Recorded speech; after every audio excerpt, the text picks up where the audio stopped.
सब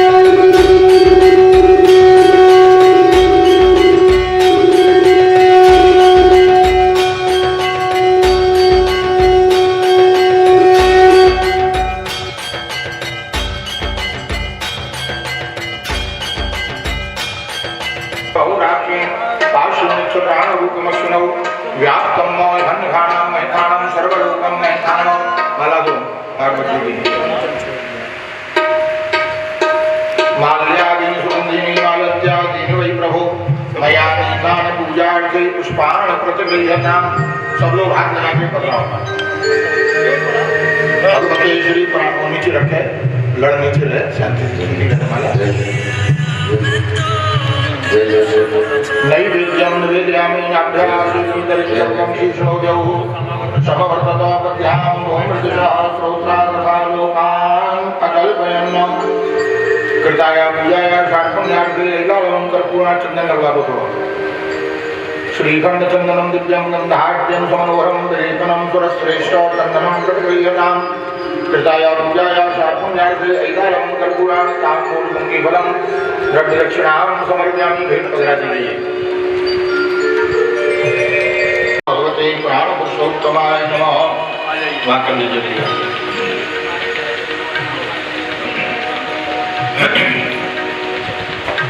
हाँ, जब तक एक भजन है।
अज्ञानतिमिरान्धस्य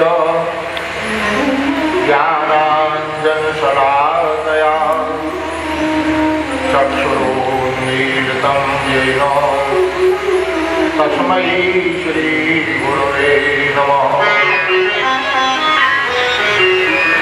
नमामि हृदयशेषे लीलाश्रीराधृशायनं लक्ष्मीसहस्रलीलाभिः सेव्यमानं कलात्मम्।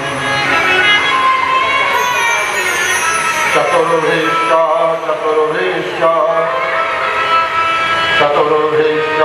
त्रिभिस्थिता सर्वैर्विराजते योऽसौ पञ्चधा हृदये मम।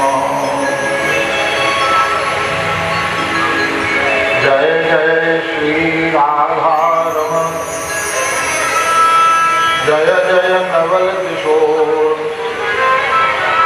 जय गोपी चिंतचोर प्रभु, जय जय माखन चोर।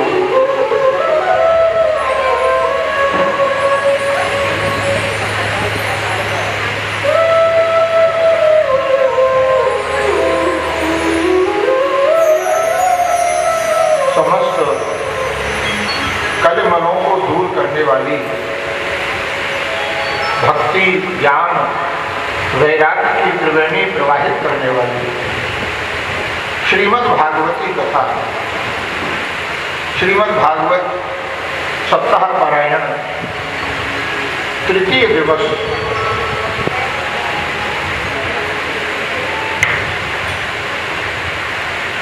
सर्वप्रथम नित्य की स्तुति आप लोग गुणगान करें, उसके बाद तृतीय दिवस की कथा का प्रारंभ करेंगे।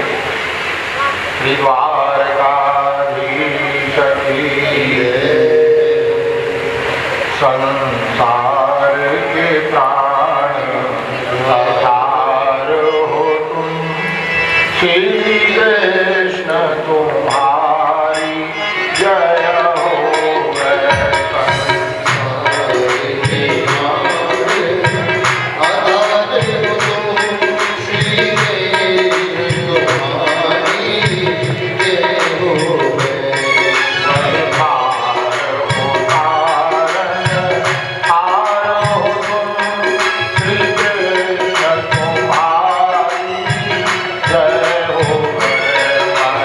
Hare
तपस्या की, भगवान प्रसन्न हुए, द्रौपदी को दर्शन दिया, वरदान दिया। भगवान वरदान देकर अंतर्ध्यान हुए। द्रौपदी महाराज मन ही मन में बड़े पछताने लगे। हाय हाय, मैंने ये क्या किया? देवताओं ने मेरी बुद्धि भ्रमित कर दी। भगवान को प्राप्त करके भी मैंने 36,000 वर्ष का वियोग स्वीकार कर दिया। द्रौपदी महाराज अपने नगर में लौट कर आए। द्रौपदी का राज्याभिषेक हुआ। प्रजापते दुहितरम शिशुमारस्य वै ध्रुवः उपवेमे भ्रमिं नाम तत्सुतौ कल्पवत्सरौ। प्रजापति शिशुमार की कन्या भ्रमी के साथ में द्रौपदी का विवाह हुआ। उनके 2 पुत्र उत्पन्न हुए, कल्प और वत्सर। महाराज एला नाम की भार्या से ये वायु की पुत्री थी, उत्कल नाम का एक पुत्र और एक कन्या हुई। द्रौपदी के भाई उत्तम का विवाह नहीं हुआ। ये एक दिन शिकार खेलने के लिए गया, वहां एक बलवान यक्ष ने इसको मार दिया। इसके दुख में इसकी माता भी मर गई। द्रौपदी को जब ये बात मालूम पड़ी कि मेरे भाई को यक्ष ने मारा है, द्रौपदी ने अलकापुरी के ऊपर आक्रमण कर दिया। महाराज यक्षों के साथ द्रौपदी का घनघोर युद्ध हुआ। यक्षों ने अनेक प्रकार की माया का प्रयोग किया द्रौपदी के ऊपर, परंतु द्रौपदी ने उनकी सारी माया को नष्ट कर दिया। सैकड़ों हजारों यक्षों को द्रौपदी ने मार दिया। उसी समय मनु जी ने युद्ध भूमि में आकर द्रौपदी को युद्ध करने से रोक दिया। बेटा, ये तुम्हारे लिए उचित नहीं है। अरे तुम तो भगवान के परम भक्त हो, भगवान के कृपा पात्र हो। इस प्रकार इन यक्षों की हिंसा करना तुम्हारे लिए उचित नहीं है। सबके जन्म और मृत्यु का कारण तो दैव है। अरे एक यक्ष के अपराध पर तुमने इतने यक्षों को मार दिया। अब इस युद्ध को बंद कर दो। मनु जी के कहने से महाराज द्रौपदी ने युद्ध बंद कर दिया। युद्ध जब बंद हो गया तो कुबेर जी द्रौपदी के ऊपर प्रसन्न हुए। दोनों की मित्रता हुई। 36,000 वर्ष तक द्रौपदी ने अपने राज्य का उपभोग किया। अंत में अपने पुत्रों को राज्यभार सौंपकर वन में जाकर भगवान का ध्यान करने लगे। द्रौपदी का समय पूरा हुआ। भगवान का विमान लेने के लिए आया द्रौपदी को, जिसमें भगवान के पार्षद नंद और सुनंद द्रौपदी से आके विनती की, भक्तराज द्रौपदी, प्रभु ने आपके लिए ये विमान भेजा है। द्रौपदी ने विमान को नमन किया, विमान का पूजन किया। जैसे ही विमान पर बैठने के लिए तैयार हुए, सामने से मृत्युदेव आए। मृत्युदेव ने द्रौपदी को हाथ जोड़े, द्रौपदी ये मृत्यु लोक है, यहाँ कोई मेरा उल्लंघन करके नहीं जाता। आप मुझको स्वीकार करें। द्रौपदी ने मृत्युदेव को कहा, मृत्युदेव आप 2 मिनट रुकिए, मैं आपको स्वीकार करता हूँ। द्रौपदी ने मृत्युदेव के मस्तक पर पैर रखकर, मृत्युदेव सबके माथे पे हैं, पर द्रौपदी मृत्युदेव के माथे पर है। मृत्युदेव के मस्तक पर पैर रखकर द्रौपदी विमान में चढ़े। देवता भगवान की जय जयकार करने लगे, द्रौपदी की पुष्पों की वर्षा होने लगी और जो विमान द्रौपदी को लेकर भगवान के परम पद ध्रुव लोक के लिए गया। जहाँ सप्त ऋषि इस ध्रुवलोक की परिक्रमा किया करते हैं, किसी के भी द्वारा ये अधिष्ठित नहीं है। महाराज विदुर जी पूछने लगे मैत्रेय भगवान से, मैत्रेय जी ने कहा ध्रुव जी की इस कीर्ति का गान नारद जी ने प्रचेताओं के यज्ञ में किया अपनी वीणा के ऊपर। विदुर जी ने कहा मुनिवर ये प्रचेता कौन थे? के प्रचेतुषो नाम कश्यापज्ञान सुब्रत कश्याम्बभाये प्रख्याता पुत्रवा शत्रुवा सत। भगवान ये प्रचेता कौन है, किसके पुत्र हैं? मैत्रेय भगवान कहने लगे विदुर जी, ध्रुव जी के बड़े पुत्र उत्कल ने पिता के बन जाने के बाद सिंहासन ग्रहण नहीं किया, क्योंकि जन्म से ही ये शांत चित्त था, उदार चित्त था, सर्वत्र भगवत दर्शन करने वाला। मंत्रियों ने इसको पागल समझकर भ्रमी के कनिष्ठ पुत्र वत्सल को राजगद्दी पर बैठाया। महाराज ने वंश परंपरा में वत्सल के 6 पुत्र हुए। महाराज इनकी वंश परंपरा में चाक्षुष मनु हुए, महाराज अंग हुए। अंग बड़े धर्मात्मा राजा थे। अंग के यहाँ महाराज वैन का जन्म हुआ। ये वैन जन्म से ही बड़ा क्रूर प्रकृति का निकला। उसका कारण इसकी मां तो सुनीता थी, ये मृत्यु देव की पुत्री थी। इसका जन्म अपनी ननिहाल में हुआ और इसने जन्म से ही अपने नाना का अनुसरण किया, इसलिए बड़ा क्रूर प्रकृति का निकला। महाराज जैसे जैसे बड़ा होता गया इसकी क्रूरता दुष्टता बढ़ती गई। महाराज अंग इसके अत्याचारों से बड़े दुखी हुए और एक दिन रात्रि के समय घर त्यागकर वन में चली गई। जब प्रातः काल राजा का कहीं पता नहीं लगा तो मंत्रियों ने भाई राज सिंहासन तो खाली रह नहीं सकता, इस बहन को ही राज सिंहासन पर बिठा दिया। अगर दुष्ट को सत्ता मिल जाए तो उसका दुरुपयोग होता है, अगर सज्जन को शक्ति मिले तो उसका सदुपयोग करेगा और अगर दुष्ट को शक्ति प्राप्त हो जाए तो उसका दुरुपयोग करेगा। एक तो क्रूर प्रकृति दुष्ट प्रकृति का था, दूसरे जब राज सिंहासन पर बैठ गया अब तो इसने सारे राज्य में डोरी पिटवा दी। न यष्टव्यम न दातव्यम न होतव्यम द्विजा क्वचित् इति धर्मम भेरी घोषेण सर्वशः। सारे राज्य में डोरी पिटवा दी। मेरे राज्य में कोई पूजा पाठ नहीं करेगा, कोई यज्ञ नहीं करेगा, कोई दान नहीं करेगा, कोई भगवान की कथा नहीं करेगा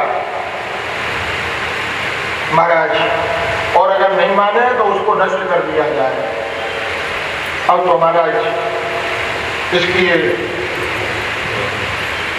घोषणा सुनकर ऋषियों को मुनियों को बड़ा कष्ट हुआ। इसको समझाने के लिए आए, राजन इस प्रकार की घोषणा आप कर रहे हो ये उचित नहीं है।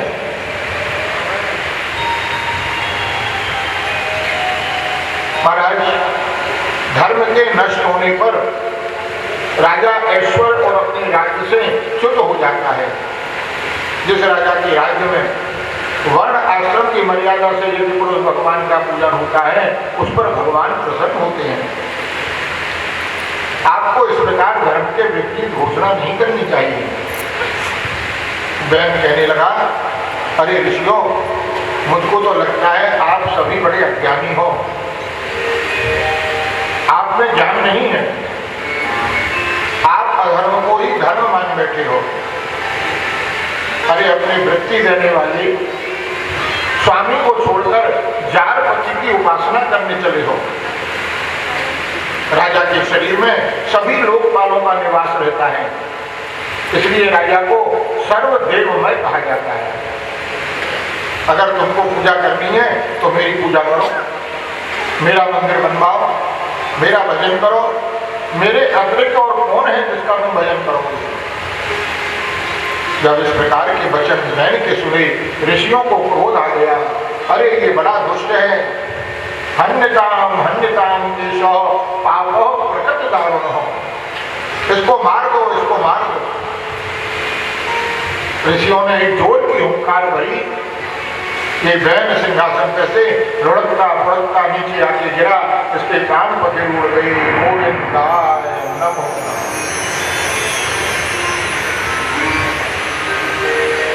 बैन के मरने से राज सिंहासन खाली हो गया। जब राज्य में कोई राजा नहीं होता तो अराजकता फैल जाती है। चारों तरफ अराजकता फैल गई। चोर लुटेरे डाकुओं का उपद्रव बढ़ गया। ये देखकर ऋषि राजमहल में आए। बैन की माता सुनीता ने इस बैन के मृत शरीर को तेल की कढ़ाई में रख रखा था सुरक्षित।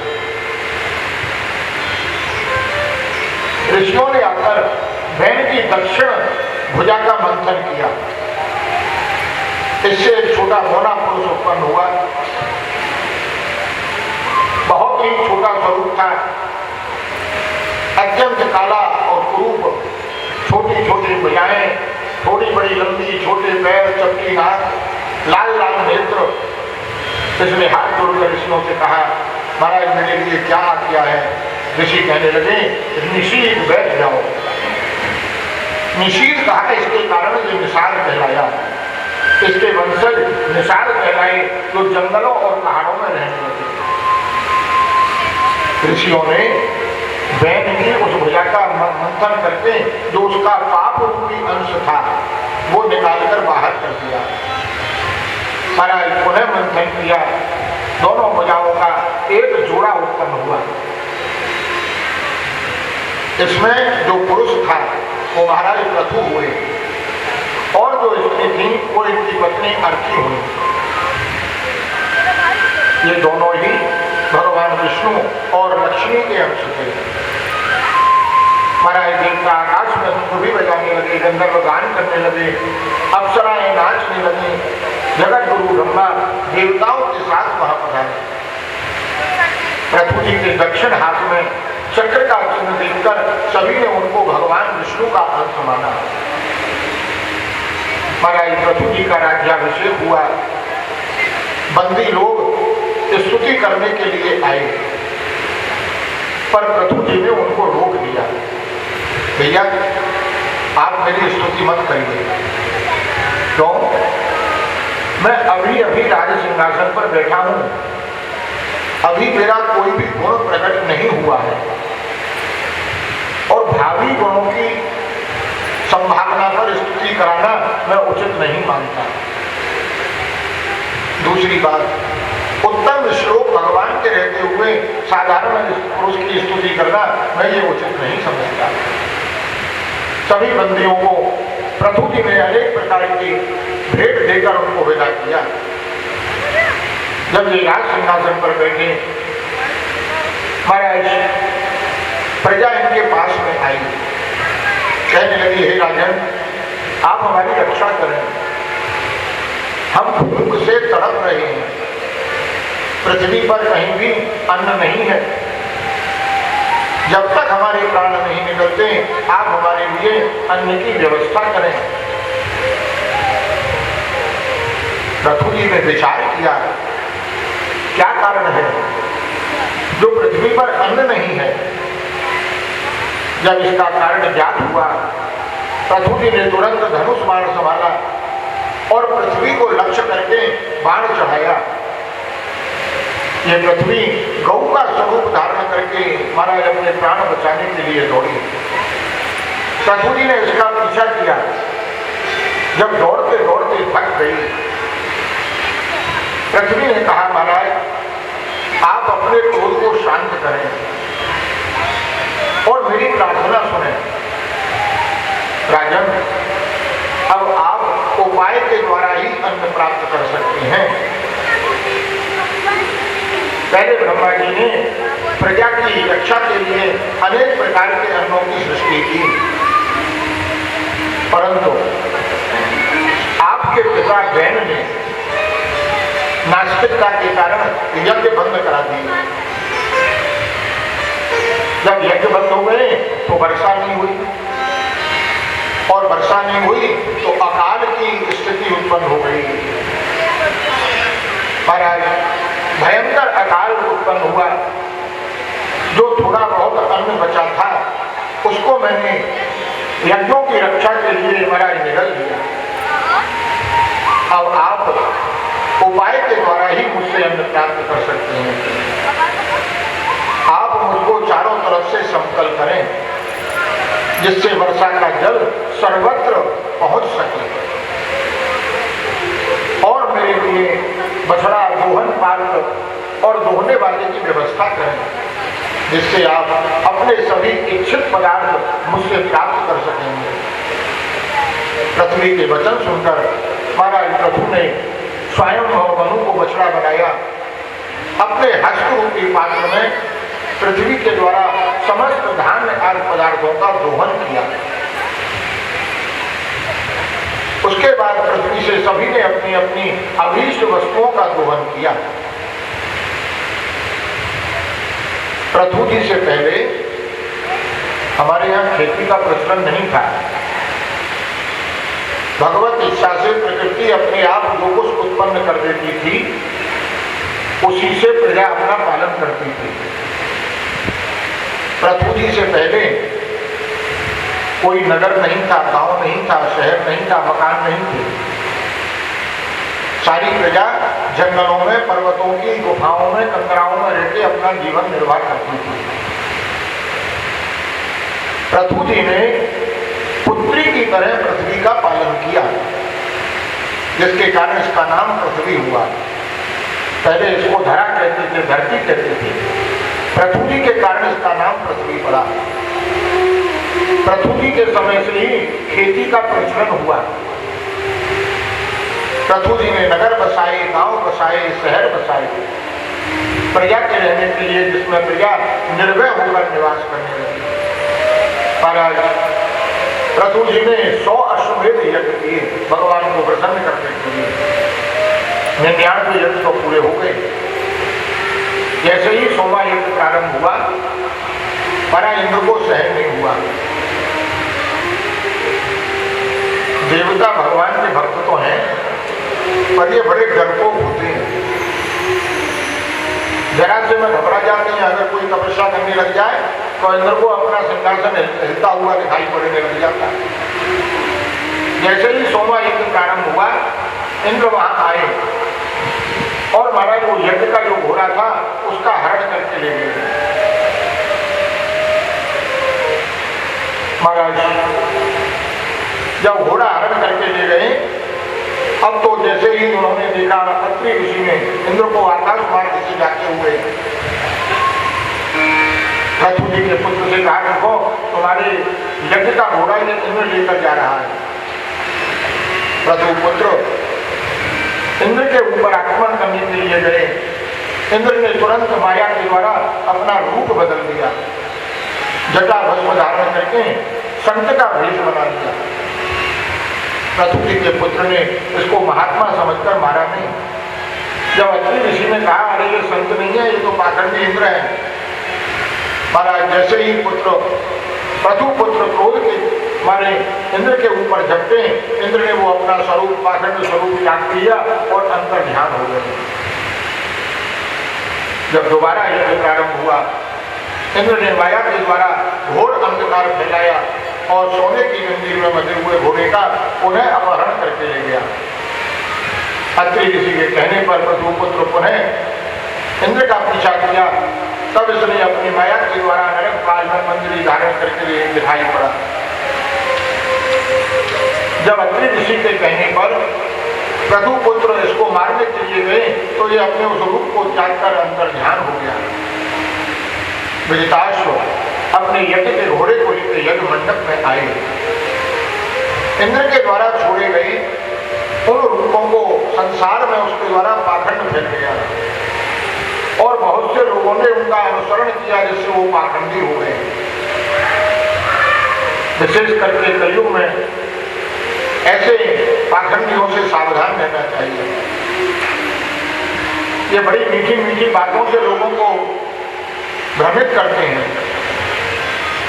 जब पृथ्वी जी को ये बात मालूम पड़ी कि ये पाखंड इंद्र ने फैलाए हैं, बड़ा क्रोध हुआ और इंद्र को मारने के लिए तैयार हुए। महाराज विष्णु ने कहा, महाराज आप इंद्र को मत मारिए, हम अभी मंत्रों के द्वारा उसका आवाहन करते हैं और अग्नि में उसका हवन कर देते हैं। जैसे ही ऋत्विजों ने आहुति देने के लिए तैयार हुए, ब्रह्मा जी वहां उपस्थित हो गए और उनको रोक दिया। पृथु जी से कहा, राजन आप तो भगवान के साक्षात अंश हैं, आप इनके ऊपर क्रोध मत करिए, देवताओं के साथ हट करना उचित नहीं है। अरे आपको कोई इंद्र पद की लालसा तो है नहीं, अगर आपका एक यज्ञ कम ही रहेगा तो आपको कोई अंतर नहीं पड़ेगा, आप तो मोक्ष धर्म के ज्ञाता हैं।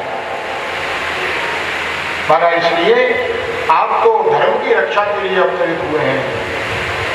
महाराज ब्रह्मा जी के आदेश से पृथु जी ने इनके साथ संधि करी और यज्ञांत स्नान करते हुए वहां जितने भी उपस्थित देवता ऋषि महर्षि थे उनको सबको दान मान देकर महाराज उनसे विदा किया उनको।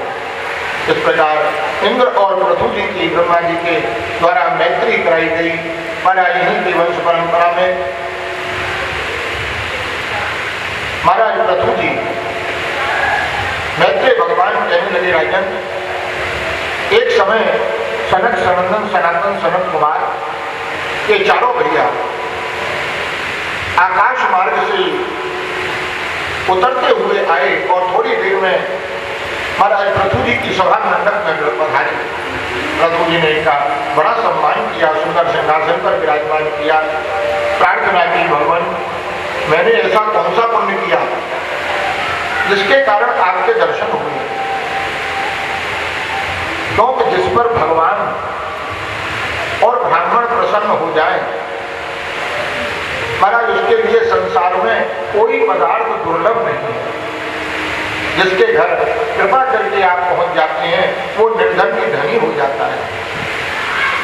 महाराज आप कृपा करके मुझको दिव्य ज्ञान का उपदेश दीजिए, मैं आप लोगों का स्वागत करता हूं। हे ईश्वर, मैं संसार सागर में पड़ा हुआ अपनी कुशल चाहता हूं। संसार में मनुष्यों को भगवान की प्राप्ति सुखपूर्वक किस साधन से हो सकती है, आप कृपा करके बताइए। सनत कुमार जी कहने लगे, राजन आपने बहुत सुंदर प्रश्न किया, इससे जगत का कल्याण होगा, क्योंकि सत्पुरुषों का संग श्रोता और वक्ता सबके लिए हितकर होता है। सत्संग मनुष्यों के लिए पारसमणि के समान है।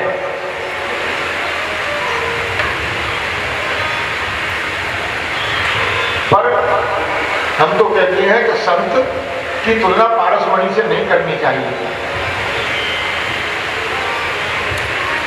क्योंकि संत तो पारसमणि से भी अधिक प्रभावशाली है। पारसमणि तो केवल लोहे को सोना बना देती है, लोहे को पारस सोना बना सकता है पर लोहे को पारस नहीं बना सकता। और संत तो जिसके ऊपर कृपा करते हैं उसको संत बना देते हैं, अपने जैसा बना देते हैं। संत और पारस में बड़ो आंतरो जान, वह लोहा कंचन करें और यह करें आप समान, अपने समान बना सकते हैं। हे राजन, अपना कल्याण चाहने वाले पुरुष को समय निकालकर प्रतिदिन अवश्य सत्संग करना चाहिए। प्रथम भक्त संतन कर संगा, प्रथम भक्ति रामचरितमानस में तुलसीदास ने कहा है संतों का संग, और नंदा भक्ति में प्रथम भक्ति क्या है? श्रवणम। जब संतों का संग होगा तो संतों के यहाँ लौकिक चर्चा तो होगी नहीं, संतों के यहाँ तो भगवत चर्चा होगी, भगवान की चर्चा होगी। संतों के पास जाओगे, भगवान की कथा श्रवण करने को मिलेगी। तो प्रथम भक्ति संतों का संग है। जो मनुष्य सांसारिक पदार्थों में आसक्ति का त्याग करके भगवान की कथाओं में अपने मन को लगा देता है, भगवान की कथा श्रवण करता है, भगवान की कथा श्रवण से बढ़कर कोई दूसरा श्रेष्ठ धर्म नहीं है। महाराज इस प्रकार सनत कुमार जी ने महाराज पशु को दिव्य ज्ञान का उपदेश दिया, आशीर्वाद देकर संकादिक ऋषि यहाँ से पधारे। महाराज पशु की वृद्धा अवस्था आई, इन्होंने अपने पुत्रों को राज्यभार सौंपा और अपनी पत्नी के साथ वन वानप्रस्थाश्रम ग्रहण किया। वन में जाकर योग के द्वारा भगवान का भजन करते हुए भगवान को प्राप्त किया। महाराज इनकी वंश परंपरा में प्राचीन बरही राजा हुए। इन्होंने इतने यज्ञ किए, पृथ्वी के ऊपर कुशा बिछा बिछाकर कि सारी पृथ्वी कुशाओं से ढक गई, जिसके कारण इनका नाम ही प्राचीन बरही बन गया। महाराज प्राचीन बरही के यहाँ प्रचेताओं का जन्म हुआ। महाराज जिनको भोलेनाथ ने महाराज उपदेश दान किया, वशिष्ठ जी के हिसाब से अग्नि 3 रूपों में मनुष्य के रूप में उत्पन्न हुई। महाराज इनकी एक भार्या प्रभुति जी के बड़े पुत्र विदिताश थे। इनका एक नाम अंतर्ध्यान भी था, क्योंकि इन्होंने इंद्र से अंतर्ध्यान विद्या ग्रहण की थी। विदिताश की शिखंडी पत्नी में 3 पुत्र हुए, पावल, कौमान और सुची। ये तीनों अग्नि थे। वशिष्ठ जी के साथ के कारण ये मनुष्य योनि में उत्पन्न हुए। इनकी दूसरी पत्नी नभस्वती से हवरिधान का जन्म हुआ। महाराज इनके 6 पुत्र हुए। अष्टांग योग इनके सबसे बड़े पुत्र का नाम था बरहेसर। ये कर्मकांड में बहुत प्रवीण थे। कुशाओं को बिछा बिछाकर इतने यज्ञ किए कि इनका नाम प्राचीन बरही पड़ गया। समुद्र की पुत्री शतद्रुति के साथ इनका विवाह हुआ। 10 पुत्र हुए। सबका नाम प्रचेता रखा गया। जब पिताजी ने इनको आज्ञा की जाओ सृष्टि को आगे बढ़ाना है, ये तपस्या करने के लिए महाराज पश्चिम दिशा में गए, जहाँ एक बहुत विशाल सरोवर था। जैसे ही उसके निकट पहुंचे, सरोवर में से इन्होंने भोलेनाथ शंकर भगवान को निकलते हुए देखा। बोले शंकर भगवान की, श्री राम बिहारी लाल की। महाराज नीलकंठ भगवान को निकलते देखा, सभी ने उनको प्रणाम किया। भगवान भोलेनाथ कहने लगे, प्रचेताओं, तुम प्राचीन बरही के पुत्र हो, तुम्हारा अभिप्राय जानकर ही मैंने तुम्हें दर्शन दिया है। तुम भगवान के भक्त हो, इसलिए मुझे भी अतिशय प्रिय हो। जो प्रकृति और पुरुष से बड़े भगवान वासुदेव के शरणागत हैं, वो मुझको अत्यंत प्रिय है। मैं तुमको भगवत प्राप्ति के लिए योगादेश नाम का दिव्य स्तोत्र उपदेश करता हूँ, जो रुद्र गीत के नाम से प्रसिद्ध है। महाराज भोलेनाथ ने प्रचेताओं को रुद्र गीत का उपदेश किया। प्रचेताओं ने जल के अंदर, उस सरोवर के अंदर जाकर 10,000 वर्ष तक उस रुद्र गीत का महाराज जप किया।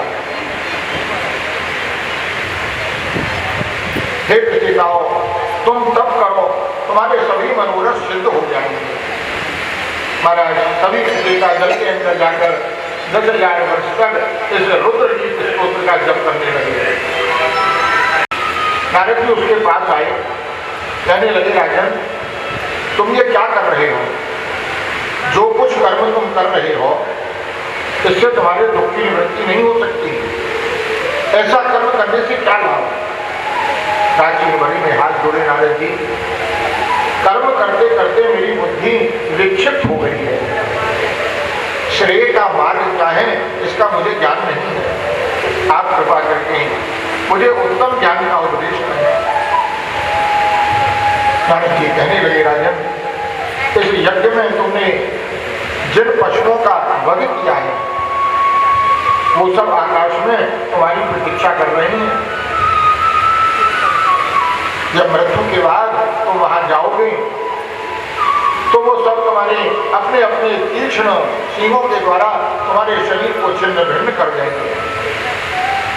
राजन, इस संकट से उबारने वाला एक इतिहास मैं तुमको बताता हूं। एक पुरंजन नाम का राजा था। संसार में बहुत कीर्ति थी उसकी। एक इसका मित्र था जिसका नाम था अविद्यात। ये अपने मित्र का साथ छोड़कर अपने रहने के लिए एक सुंदर स्थान खोजने के लिए आया, परंतु कोई भी स्थान इसको अच्छा नहीं लगा। जब ये हिमालय के दक्षिण दिशा में आया, वहां इसने एक सुंदर नगर देखा। इस नगर के 9 दरवाजे थे, सुंदर उपवन थे। वहां की भूमि विचित्र मणियों से बनी हुई थी, सुंदर सुंदर जलाशय थे। उस नगर को देखकर इसका मन उसमें रम गया। जैसे ही उस नगर में ये आया, वहां उसने एक सुंदर स्त्री को भ्रमण करते हुए देखा। अपनी सखियों के साथ जो घूमती हुई वहां आई। उस स्त्री को देखकर इसका मन उसके ऊपर आकर्षित हुआ। उसके समीप जाकर कहने लगा, देवी, कात्वं कंजबला साक्षी कस्यासी कुतः सती इमां मुकुरीं भीरो किं चिति सत्संसमे। हे सुंदरी, तुम कौन की कन्या हो? कहां से आई हो? साथ में तुम्हारे में ये कौन है? कहीं लक्ष्मी तो नहीं हो? तुम्हारा सौंदर्य बड़ा आकर्षक है। तुम मेरे साथ विवाह करके इस पुरी में रहो। पर आज इस पुरंजन की मीठी मीठी बातों से वो स्त्री भी मोहित हो गई। कहने लगी, राजन, मुझे अपने नाम और गोत्र का पता नहीं है। ये पुरी किसने बनाई ये भी मुझको ज्ञात नहीं है। ये सखा और सखियां हमेशा मेरे साथ रहते हैं। जब मैं सो जाती हूँ तो ये 5 सिर वाला जो सर्प है ये इस पुरी की रक्षा करता है। परंतु आपको मेरे गोत्र और नाम से क्या लेना है? आप यहाँ आ गए यही बहुत है। महाराज दोनों एक दूसरे के ऊपर आकर्षित हुए और एक दूसरे के साथ नगर में प्रवेश करके महाराज विहार करने लगे। दोनों ने परस्पर खूब विहार किया। इस नगर के 9 दरवाजे थे। महाराज ऊपरी भाग में 7 दरवाजे थे। 5 दरवाजे पूर्व दिशा में, एक उत्तर दिशा में और एक दक्षिण दिशा में। 2 दरवाजे पुरी के पश्चिम भाग में थे। ये पुरंजन नाना प्रकार के विषय भोगों को इन्हीं दरवाजों से जाकर किया करता था। अपनी पत्नी के सौंदर्य में इतना मर गया तो उसका कीड़ा मृग बन गया। जैसे वो कहती वैसे ही करता है। जब वो खाती तो ये भी खाता, जब वो सोती तो ये भी सोता, जब वो हंसती तो ये भी हंसता। अपना सारा ज्ञान इसने गंवा दिया और स्त्री का कीड़ा मृग बन गया। महाराज एक दिन पुरंजन शिकार खेलने के लिए गया। शिकार खेलकर जब लौटा तो देखा इसकी रानी पुरंजनी कहीं दिखाई नहीं पड़ी। वहां दासियों से पूछा। कहने लगी, राजन, उनके मन की बात तो हम नहीं जानती हैं, पर आज पता पता नहीं क्यों महाराज सारा श्रृंगार उतार कर और एकांत में जमीन पर पड़ी हुई है। पुरंजन अपनी स्त्री के पास गया, मीठी मीठी वाणी से मनाने लगा, देवी आज मैं तुमसे बिना पूछे शिकायत करने चला गया, इसलिए नाराज हो गई हो। अरे एक बार अपना सुंदर मुख मुझको दिखाओ, भले ही मुझको दंड दो। महाराज मीठी मीठी बातों से अपनी पत्नी को मना लिया। इस प्रकार विहार करते करते इनकी युवा अवस्था आगे क्षण के समान बीत गई। पुरंजन के द्वारा इस पुरंजनी रानी के 1100 पुत्र हुए, 110 कन्याएं हुई। इन संख्याओं को सुन के बड़ा आश्चर्य होता है। 1100 पुत्र, 110 कन्याएं, पर अगर अध्यात्म की दृष्टि से विचार किया जाए तो ये केवल कथा मात्र नहीं है, ये सभी हमारे आपके ऊपर घटित है। महाराज पुरंजन ने अपने पुत्रों का विवाह सुंदरी कन्याओं से किया, कन्याओं का सुंदर वरों से किया। इनके भी एक एक के 100 पुत्र हुए। महाराज पुरंजन का वंश पांचाल देश में बहुत बढ़ गया। नारद जी कह रहे हैं, प्राचीन बलि से राजन एक बार उसने यज्ञ के द्वारा, बलि के द्वारा, पशु बलि के द्वारा, यज्ञों के द्वारा देवता पितरों का यजन किया, जैसा कि तुम कर रहे हो। एक दिन पुरंजन के नगर पर गंधर्वों के राजा चंद्रवेद ने आक्रमण कर दिया। इसकी सेना में 720 गंधर्व युद्ध करते थे। अब तो ये पुरंजन की पुरी को नष्ट भ्रष्ट करने लगे। इस पुरी की रक्षा करने वाला जो प्रजागर था, 5 सिर वाला सर्प, उसने इनको रोकने का प्रयास किया, परंतु अकेला उस विशाल सेना के सामने पार नहीं पा सका। राजा को नगर के परिवार की चिंता होने लगी। चंद्रवेद राजा की एक पुत्री थी जिसका नाम था जरा। इसको कोई वर्ण करना नहीं चाहता था। नारद जी कहने लगे, राजन एक समय में ब्रह्मलोक से भूलोक में आ रहा था, मार्ग में ये जरा मुझको मिल गई। इसने मुझको पति बनाने का प्रस्ताव रखा। जब मैंने मना कर दिया तो इसने मुझको शाप दे दिया। आपने मेरी इच्छा पूर्ण नहीं की, इसलिए आप पृथ्वी पर कहीं एक जगह स्थिर नहीं रह सकते। मैंने उसको समझाया, तुम यवन राज भय को अपना पति बनाओ। ये जरा यवन राज भय के पास गई। भय कहने लगा, यदि संसार में तुम्हें कोई ग्रहण नहीं करता तो तुम गुप्त रूप से सभी प्राणियों का उपभोग करो, मेरे सैनिकों के साथ जाकर प्रजा का संहार करो। ये प्रज्वाल मेरा भाई है, तो मेरी बहन बन जाओ। हे राजन, यवनेश्वर राजा भय के सैनिक प्रज्वाल और काल कन्या जरा के साथ महाराज इन्होंने इस पुरंजनपुरी के ऊपर आक्रमण कर दिया। काल कन्या जबरदस्ती बलात्कार से उस पुरी का उपभोग करने लगी। राजा पुरंजन को अपने परिवार की चिंता सताने लगी। यावनी सेना ने चारों ओर से पुरी को घेर दिया, नष्ट भ्रष्ट कर दिया। उस समय पुरंजन का कोई भी परिवार का सदस्य उसकी सहायता नहीं कर पाया। राजा पुरंजन पुरी का त्याग करने का विचार कर रहा था। उसी समय भय के बड़े भैया प्रज्वाल ने आकर इस पुरी में अग्नि लगा दी। पुरंजन व्याकुल हो गया महाराज। और जैसे ही ये 5 सिर वाला जो सर्प था, जो इस पुरी की रक्षा करता था, महाराज ये पुरी से निकल के भागा और उसी समय ये पुरंजनपुरी नष्ट हो गई। राजन, जब ये पुरंजन मरने के बाद परलोक में गया, यमलोक में गया, तो वहां यज्ञ में मारे हुए पशुओं ने इसका सारा शरीर कुठारों से विदीर्ण कर दिया। सैकड़ों हजारों वर्ष नरक यातना भोगने के बाद ये अगले जन्म में राजा विदर्भ के यहाँ कन्या के रूप में उत्पन्न हुआ। इसका नाम वैदर्भी हुआ। थोड़ा सा पीछे आ पाइए, पीछे महाराज जब इसका स्वयंवर हुआ, राजा मलयध्वज ने सब राजाओं को जीतकर इसके साथ विवाह किया। इसके 7 कन्या, 7 पुत्र और 1 कन्या हुई। ये 7 पुत्र दक्षिण देश के राजा हुए। महाराज मलयध्वज की कन्या का विवाह अगस्त्य जी के साथ हुआ, जिनके जड़च्युत नाम के पुत्र हुए। महाराज इनके विवाह हुए।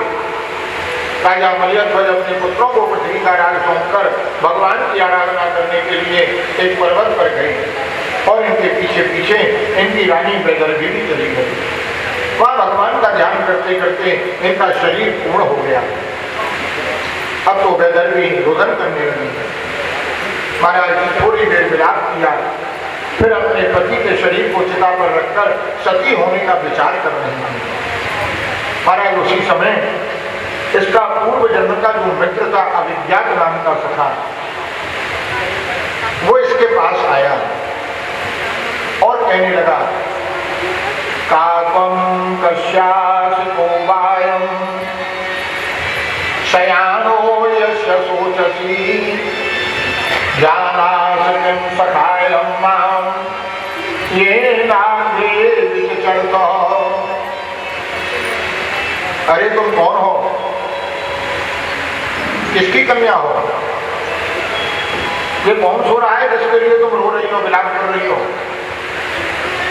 अरे तुमने मुझे पहचाना? अरे मैं तुम्हारा मित्र हूं, मुझको भूल गए? याद करो, हम तुम किसी समय मानसरोवर में विचरण करते थे, पर तुम मुझको छोड़कर विषय भोग की इच्छा से किसी स्त्री के द्वारा बनाए हुए नगर में चले गए। वहां किसी रानी से तुम्हारा संबंध हो गया, जिसके कारण तुम्हारी ये दशा हुई। अरे न तो ये तुम्हारा पति है, न तुम विदर्भ की कन्या हो। ये तो सब उस 9 दरवाजे वाली पुरी का खेल है। जब अविज्ञात ने याद दिलाई, महाराज अब तो इसको पुरंजन को अपनी पूर्व स्मृति जागृत हो गई। जैसे ही जागृत हुई, दोनों मित्र परस्पर मिलकर आनंद करने लगे। नारद जी बोले, राजन, मैंने राजा पुरंजन की कथा के बहाने से तुमको जो अध्यात्म ज्ञान का उपदेश दिया, अपनी बुद्धि से उसका विचार करो। प्राचीन मुनि कहने लगा, नारद जी, मैं आपके इस कथन का अभिप्राय समझ नहीं पाया। गूढ़ विषयों का अभिप्राय तो विद्वान पुरुष ही समझ सकते हैं। कर्मकांड के चक्कर में पड़े हुए हम जैसे लोग इसको नहीं जान पाते। आप कृपा करके बताइए। नारद जी कहने लगे, राजन, ये पुरंजन कौन है? हम और आप सभी पुरंजन हैं। ये जीव ही पुरंजन है और इसका मित्र अविज्ञात कौन है? ईश्वर इस जीव का मित्र है। ये जीव और ईश्वर एक साथ रहते हैं, परंतु जब जीव ईश्वर का साथ छोड़कर संसार की मोह माया में फंसकर विषय भोग के लिए आता है, तो 84 लाख योनियों में कोई भी योनि उसको अच्छी नहीं लगती है। 84 लाख योनियों में कोई भी योनि अच्छी नहीं लगती। जब वो मनुष्य योनि को देखता है तो ये योनि उसको पसंद आ जाती है।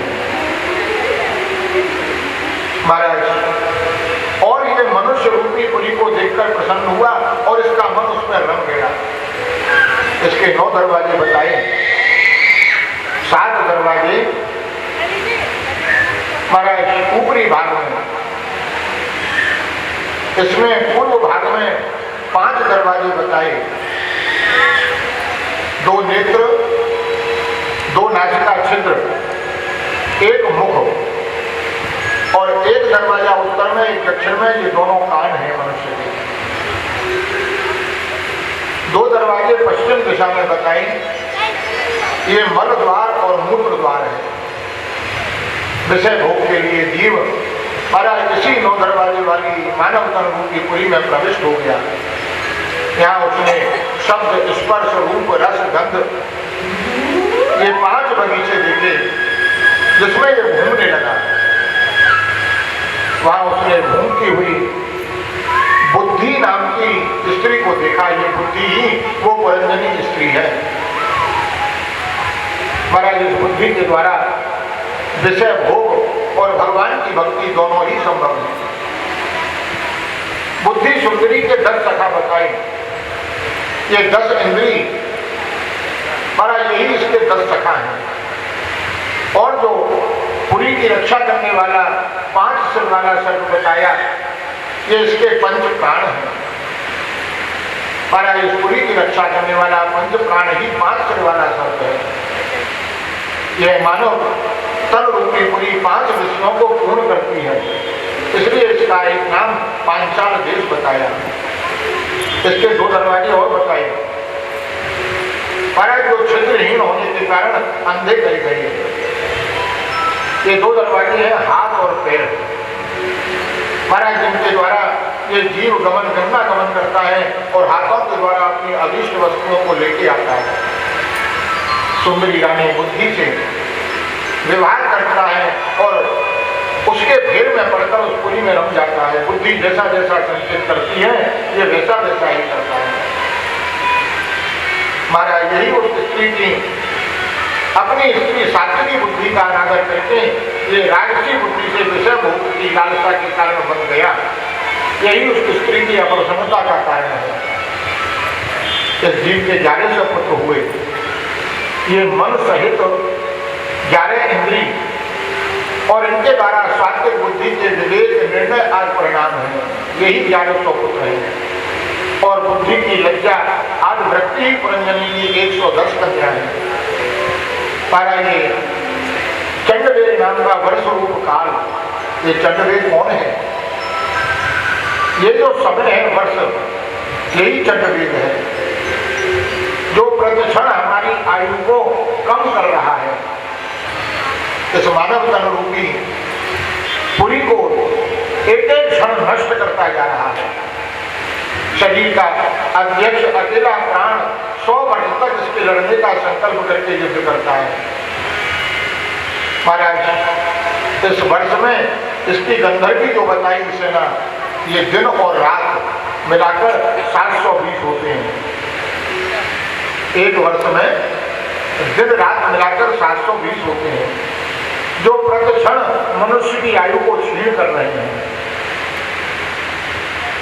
महाराज बुढ़ापा आ जाता है। ये जरा नाम का जो कन्या है, जरा है बुढ़ापे का नाम, वृद्धावस्था। कोई इसका वर्णन करना नहीं चाहता। कोई चाहता है कि हमको बुढ़ापा आए, पर भैया चाहो या मत चाहो, ये तो अपनी अवस्था के अनुसार आना ही है। क्यों? तो बुढ़ापे में मनुष्य कुरूप हो जाता है, इंद्रिय शिथिल हो जाती हैं। कोई इसको ग्रहण करना नहीं चाहता। केवल ययाति के पुत्र पुरु ने इसका वर्णन किया, जिससे प्रसन्न होकर जरा ने गुरु को भूमंडल का अखंड राज्य प्रदान किया। ये जरा मृत्यु की दूती बनकर आती है, प्राणियों को सचेत करती है। ये जरा यमराज का कार्य करती हुई मनुष्यों के कल्याण के लिए उनके कानों के पास जाकर उनको सावधान करती है। अरे संसारी मनुष्यों, तुम भगवान के चरण कमलों का भजन करो।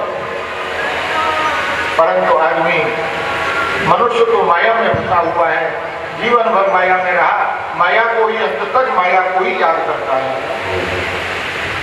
एक वकील साहब थे, जब मृत्यु हो गई और धर्मराज के पास गए तो उन्होंने धर्मराज से कहा, मोदी आपने हमको बिना सूचना के लिए बुला लिया। भाई हमारे यहाँ तो ऐसा नहीं होता है। हमारे यहाँ तो किसी को अपराधी को बुलाया जाता है तो उसको पहले कचहरी से सम्मन भेजा जाता है। आपने तो कोई सम्मन हमारे लिए भेजा नहीं। धर्मराज बोले, महाराज भेजा?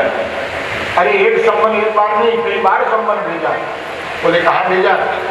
बोले सबसे पहले तो महाराज आपके बाल काले से सफेद हो गए, आपको सम्मन भेजा।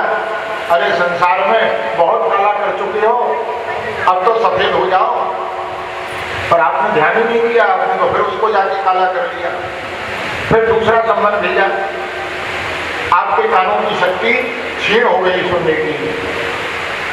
सावधान किया, अरे संसार की बातें बहुत सुन चुके, अब अपने मन की बातें सुनो। पर आपको तो संसार की बातों में ही आनंद आता है। मशीन ले आए, कानों से लगा ली, फिर संबंध भेजा आपने, महाराज नेत्रों की ज्योति आपकी कम हो गई। अरे संसार को बहुत देख चुके, अब जो हृदय में विराजमान है आप हमको देखो, लेकिन आपको तो संसार देखना ही अच्छा लगता है। डॉक्टर के पास गए, कैसे करा के चश्मा ले आए, हमको तो संसार ही देखना है। महाराज फिर आपको चौथा संबंध भेजा, आपके दांत सब छीन लिए। अरे संसारिक पदार्थों का बहुत स्वाद ले चुके, अब तो भगवान नाम का रसास्वादन करो। पर आपको तो संसार के पदार्थों में ही आनंद आता है। महाराज डॉक्टर के पास गए, नकली दांत लगवा, संबंध भेजा कि नहीं? वजीर साहब बोले हाँ संबंध भेजा। महाराज इसी प्रकार जब वृद्धा अवस्था आती है तो भगवान सचेत करते हैं। आँख पे पड़ेगा जाला, क्या अवस्था होती है? आँख पे पड़ेगा जाला और नाक से बहेगा नाला और लाठी से पड़ेगा पाला जगा जिंदगानी में।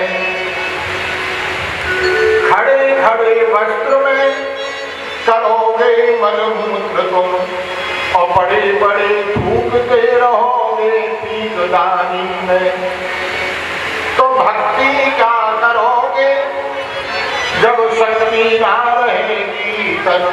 बुढ़ापे में जाएंगे मथुरा जी, बद्रीनाथ, अब बुढ़ापे में कैसे जाओगे? घर में तो चला नहीं जा रहा है, वहां तक कैसे पहुंचोगे? तो भक्ति क्या करोगे जब शक्ति ना रहेगी तन और कृष्ण नाम बोलते तुम्हारे बंधुवानी में। अतः भोग भोग कर, अतः भोग भोग कर और भोग से वियोग कर, अरे कर लो भजन भगवान का जवानी में। अरे बुढ़ापा किसने देखा है, आएगा कि नहीं आएगा? इसलिए महाराज आज कथा सुन रहे हैं, आज हमारे हृदय में भगवान की कृपा से ये कथा बैठ जाए और आज से ही हम भगवान के चिंतन में लग जाए तो ये मानव जीवन सार्थक हो जाए, हमारा कल्याण हो जाए। बोलिए कृष्ण कन्हैया लाल की जय। इसलिए कहते हैं क्योंकि कहा जाता है इसकी भक्ति का जो आनंद है सभी में हमारा कभी कमर में भक्ति करनी है तो भक्ति करने का सही उम्र होती है। तो आइए बड़े शुक्र से भाव और भजन कर मस्त जवानी में बुढ़ापा किसने देखा है? किसने देखा है? ये तो सोना की बात है कि मन में ये घर में चार दिनों की प्रीति जगत में, चार दिनों का मेरा है। पलकों के पर्दे पड़ते ही सब नाते मिटते जाते हैं। ये मेरा वो मेरा कोई नहीं है महाराज। जिस पर लग बहा जल में वही बहाते हैं और पिंडदान कर वेद आत्मा ने अपना पिंड छुड़ाते हैं। इसलिए भजन करो, अरे भजन कर भजन कर भजन कर मस्त जवानी में बुढ़ापा देखा है। भजन कर मस्त जवानी में बुढ़ापा देखा है। भजन कर मस्त जवानी में बुढ़ापा देखा है। भजन कर मस्त जवानी में बुढ़ापा देखा है। बुढ़ापा किसने देखा है? बुढ़ापा किसने देखा है?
दास बिहारी लाल की जय।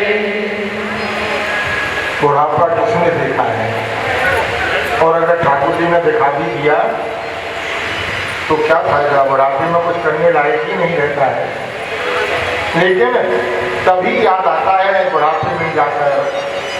बच्चा अपन बालपन और जवानी में याद नहीं आती तो बुढ़ापे में क्या हालत होगी। जब बुढ़ापा आता है तब सोचते हैं अरे हमने जी क्या किया, अरे जवानी में चले गए होते तो अच्छा होता, अब तो बुढ़ापे में चलने की शक्ति नहीं, कैसे जाए। बड़ी सुंदर चेतावनी है।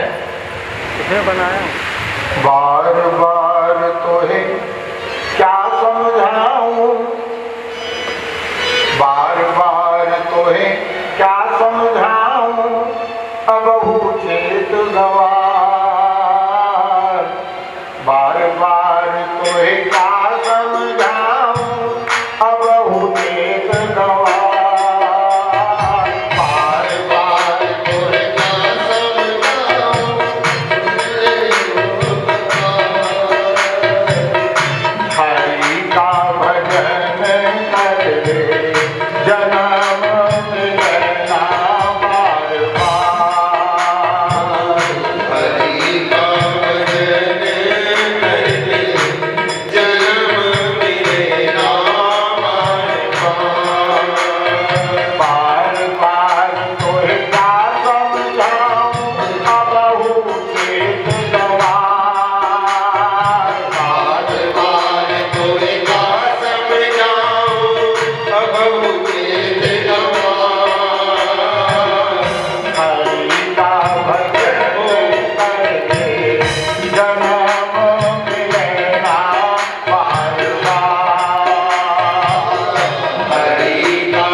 जब ये जीव मां के गर्भ में आता है, इसको ज्ञान प्राप्त होता है, अनेकों पूर्व जन्मों की स्मृति आती है, भगवान से प्रार्थना करता है, भगवान अब की बार छुटकारा दिला दो, प्रतिज्ञा करता हूँ आपका भजन करूंगा, अब की बार चूक नहीं होगी।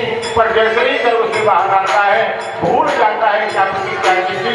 अब तुम्हारा बालपन में क्या होता है, परिवालापन हंस खेल कूद में खोया था।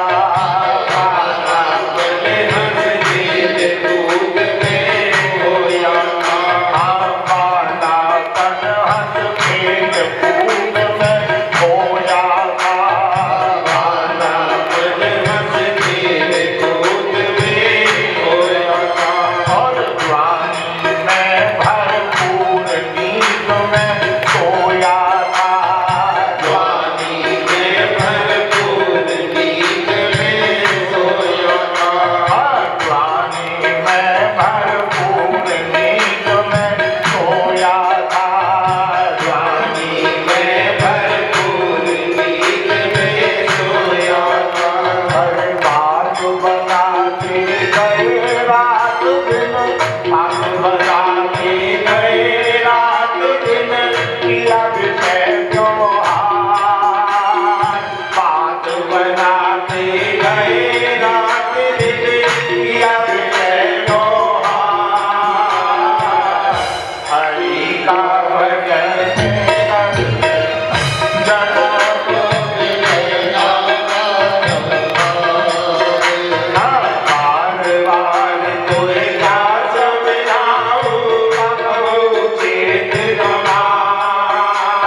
संग में बीत गई, धन कमाने की चिंता में बीत गई और अब बुढ़ापा आ गया। अब बुढ़ापे में तो क्या हाल हो गया कि तन दुबला हो गया, बुढ़ापा आया है। तन दुबला हो गया, बुढ़ापा आया है। हाँ, तन दुबला हो गया, बुढ़ापा आया है। तन दुबला हो गया, बुढ़ापा आया है। हो गई इमली शिथिल, सिकुड़ गई काया है।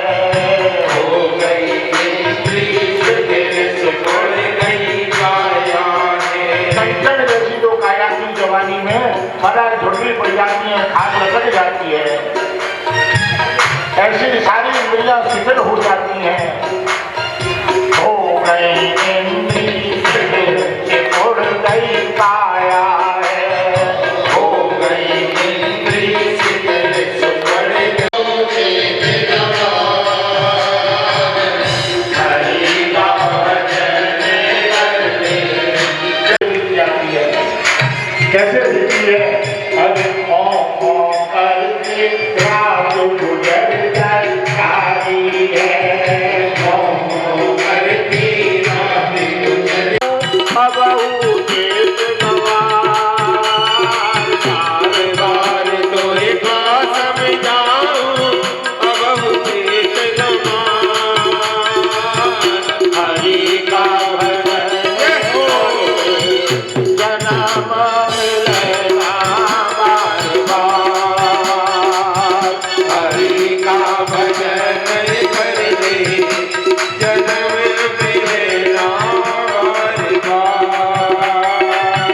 हरि का भजन कर दे, जन्म।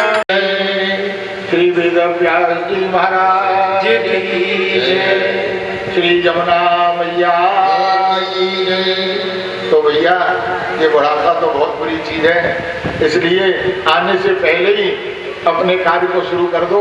ध्यान करते हुए विजेताओं को देवर्षि नारद ने देखा। नारद जी को देखते ही विजेता भी उठकर खड़े हो गए, नारद जी को वंदन किया, प्रणाम किया। महाराज प्रार्थना करने लगे, हे नारद जी, आपका भ्रमण तो संसार के कल्याण के लिए होता है। आपने हमको जो पहले उपदेश किया था उसे गृहस्थी में महाराज आसक्ति के कारण हम भूल गए, विस्मृति हो गई है।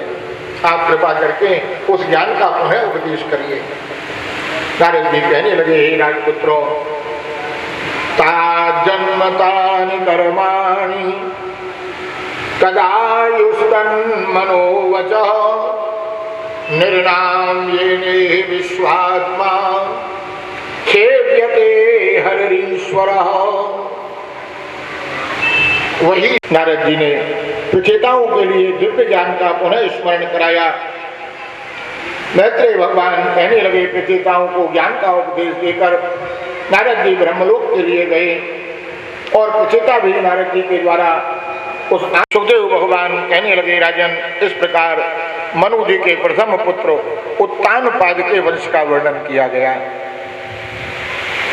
अब ये प्रियव्रत भगवान के अनन्य भक्त थे, आपको छोड़ते नहीं। प्रियव्रत की भी कुछ ऐसी ही स्थिति हुई। नारद जी की कृपा से उनको आत्मज्ञान का मार्ग मिल गया। उनका ये संकल्प था, मैं जीवन पर जो जितेंद्रिय पुरुष है उसको ये गृहस्थ आश्रम कोई बाधा नहीं पहुंचा सकता।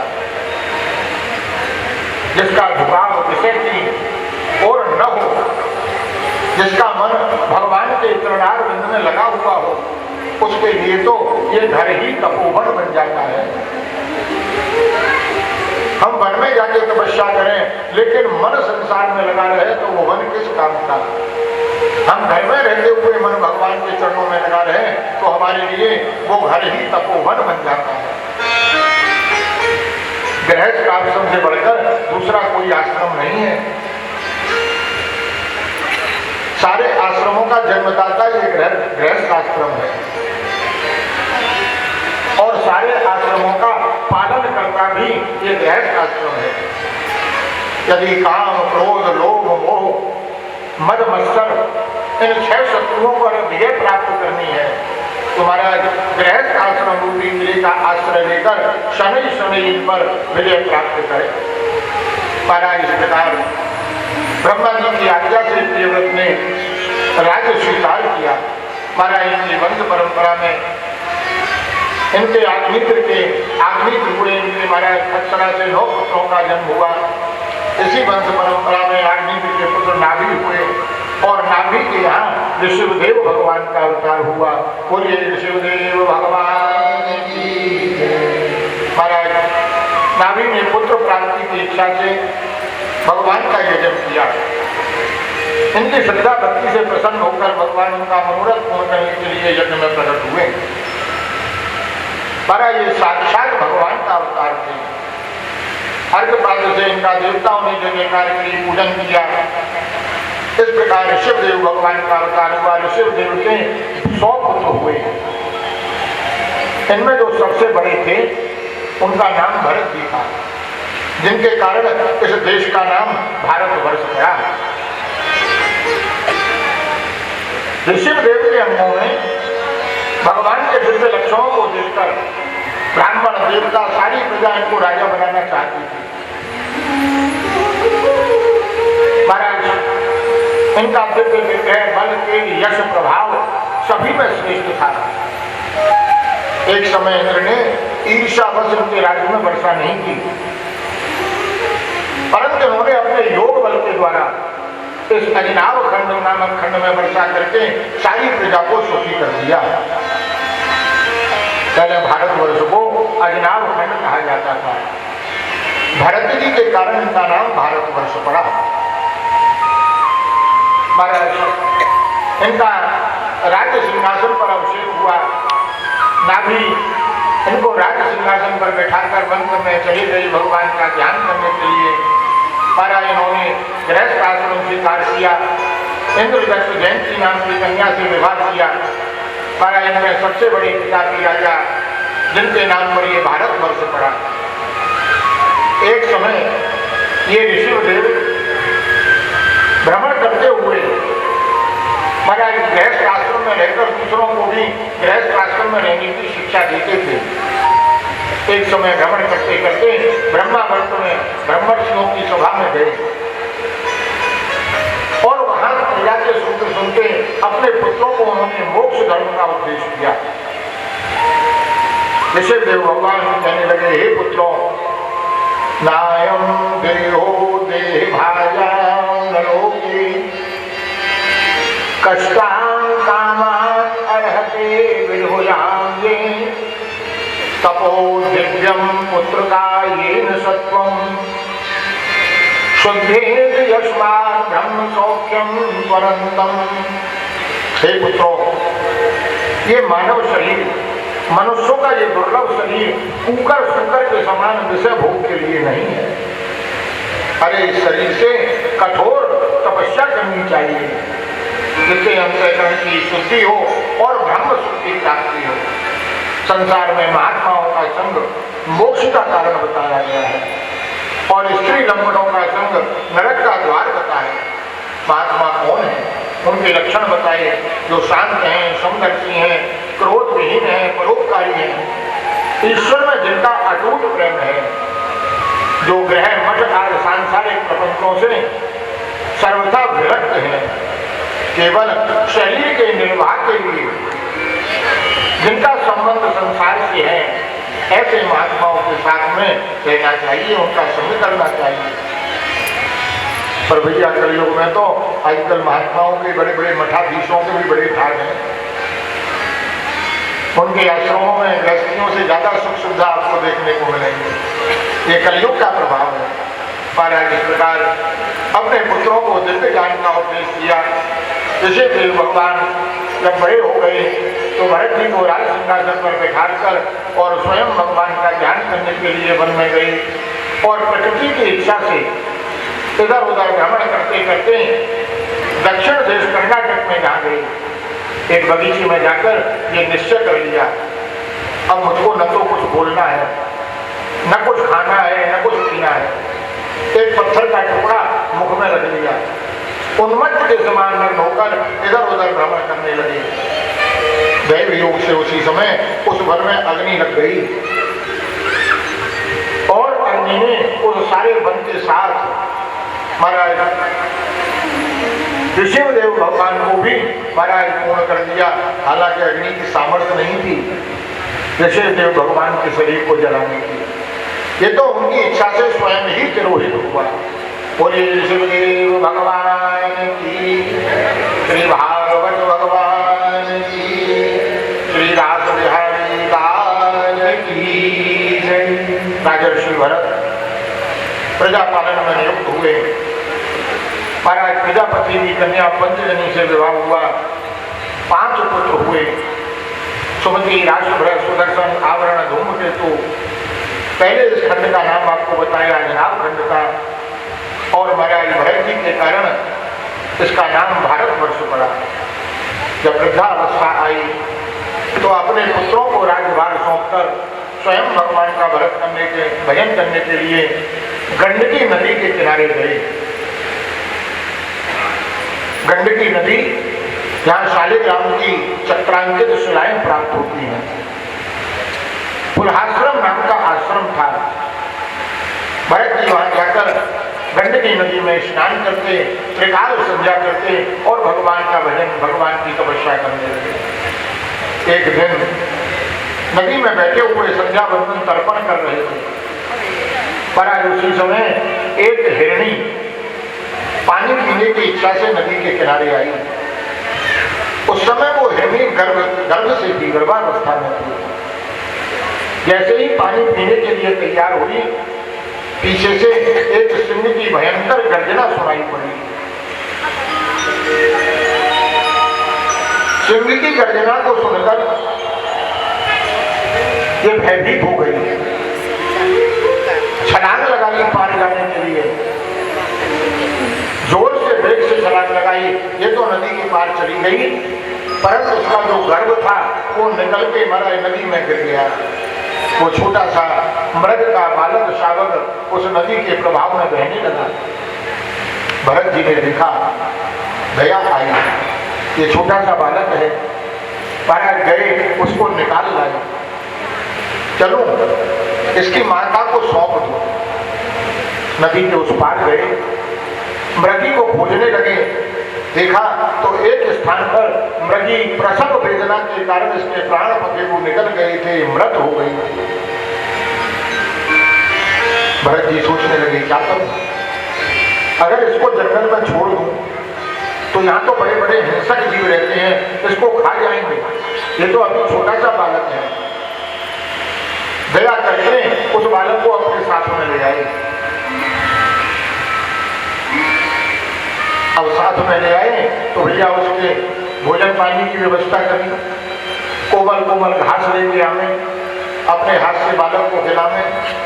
दूध लेके आवे, अपने हाथ से बालक को पिलावे। अब धीरे धीरे भरत जी का स्नेह उस मृग के बालक में बढ़ने लगा। भगवान का ध्यान करने के लिए, सेवा करने के लिए बैठे, ये बालक बगल में आके बैठ जाए, एक हाथ से सेवा करते जाए, एक हाथ इसके ऊपर बैठते जाए। बेटा बस तेरा कल्याण हो। धीरे धीरे आसक्ति बढ़ने लगी उस मृग के बालक में। महाराज अंत में भरत जी की वृद्धावस्था आई, जाने का समय आया। जब जाने का समय आया, महाराज यमदूत रहने के लिए आए और सोचने लगे, हाय हाय मैं तो चला जाऊंगा, पर इस बालक का ध्यान कौन रखेगा। अरे ये तो मुझको ही अपना माता पिता मानता है, मेरे अतिरिक्त और किसी को नहीं जानता। मेरे जाने के बाद इसका ध्यान कौन रखेगा। उस मृग के बालक में सोचते सोचते भरत जी के प्राण निकल गए। गोविंदाय नमो। अंतमति सागति। प्राण निकलते समय आदमी का मन जहां लगा होता है वैसी ही गति उसको प्राप्त होती है। इसीलिए कहते हैं कि अंत में भगवान का नाम लो, पर अंत में भगवान का नाम जब ही आएगा जब आज से, अभी से उसका अभ्यास प्रारंभ कर दोगे। और अगर प्रारंभ हो गया तो समझ लीजिए आपको भागवत कथा श्रवण करने का फल प्राप्त हो गया। और अगर भागवत कथा श्रवण करने के बाद भी मन नहीं लगा तो समझ लीजिए आपने भागवत कथा सुनी ही नहीं। सुनी भागवत और फूटे कान और तो हृदय में आयो न ज्ञान। तो ऐसी कथा सुनने से कोई लाभ नहीं। समय भी दिया, धन भी खर्च किया और हमारे हृदय में परिवर्तन नहीं हुआ, भगवान की भक्ति हमारे हृदय में नहीं जागी, तो भागवत कथा श्रवण करने का क्या फल हमको मिला?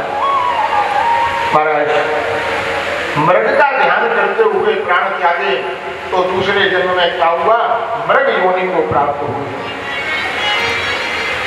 मरण काल में भी रहा मृग शावक का ध्यान, तो पुनर्जन्म में मृग हुए राजा मोह निधान। मृग योनि प्राप्त हुई, लेकिन पूर्व जन्म की तपस्या के कारण इनकी स्मृति नष्ट नहीं हुई। इस मृग योनि में भी इनको याद रहा कि मैं पूर्व जन्म में राजर्षि भरत था। एक मृग के बालक के संग के कारण मेरी ये दशा हुई। एक बालक के कारण मेरी ये दशा हो गई। अब तो इस योनि में मृग के झुंड मिलेंगे तो क्या दशा होगी? अपनी पूर्व जन्म की स्मृति को याद करके भरत जी में मृग योनि में सारे मृगों का साथ छोड़कर और उसी स्थान पर गंडकी नदी के किनारे आ गए और मृग योनि में रहकर भी गंडकी नदी में स्नान किया और भगवान की तपस्या की। धीरे धीरे मृग योनि पूरी हुई और अपनी तपस्या के फलस्वरूप परायण को अंगिरा गोत्र के ब्राह्मण कुल में जन्म प्राप्त हुआ। लेकिन इस जन्म में भी ये याद रहा इनको, पहले मैं राजर्षि भरत था।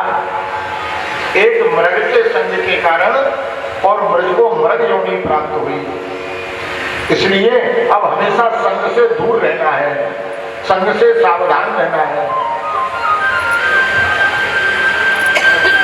इनके 9 भाई पहले भी थे, ये 10वें थे। पिता ने इनका यज्ञोपवीत कराया, मुंडन संस्कार कराया, गायत्री मंत्र पढ़ाया, लेकिन ये तो सब कुछ जानते हुए भी मूक और बधिर की तरह आचरण करते हैं। बहुत प्रयास किया, बेटा गायत्री मंत्र उच्चारण करो, पर ये तो कुछ बोले ही नहीं। अगर ऐसा व्यवहार करें जैसे कोई मूर्ख हो, जड़ हो। इनके पिता ने कहा, भैया ये तुम्हारा छोटा जो भाई है इसमें बुद्धि नहीं है, बुद्धिहीन है, इसकी बुद्धि जड़ है। जड़ भरत की नाम पड़ गया इनका।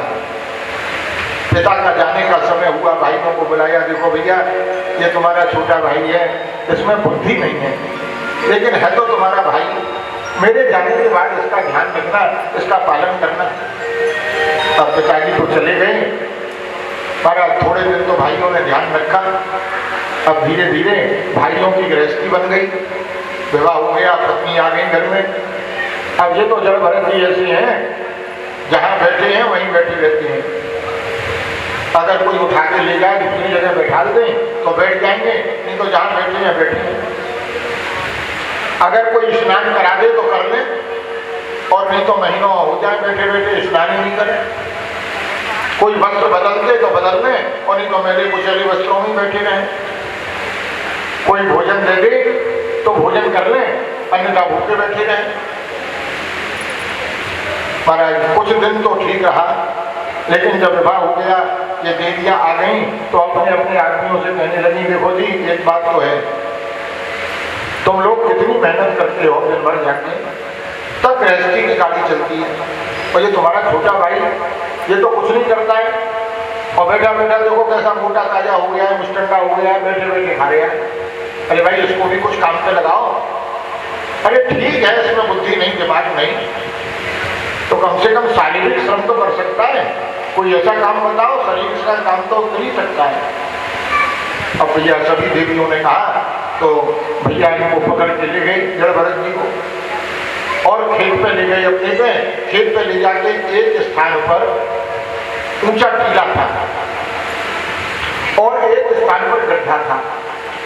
भाइयों ने फावड़ा दे दिया इनके हाथ में फरुआ और बोले इशारा कर दिया, देख ये टीला है, इसमें से मिट्टी खोदना और इस गड्ढे में डाल देना, दोनों जगह बराबर हो जाएंगी। समझ गए? जड़ भरत जी ने तो सिर हिला दिया। अब भाई तो चले गए। जड़ भरत जी ने क्या किया, जो गड्ढा था उसमें से मिट्टी खोदने लगे और जो टीला था उसके ऊपर मिट्टी डालने लगे। गड्ढे में से खोदे, टीले पे डालते। अब शाम को जब भाई लोग लौट के आए तो क्या देखा कि टीला तो और ऊंचा पर्वत बन गया और वो गड्ढा और गहरा कुआं बन गया।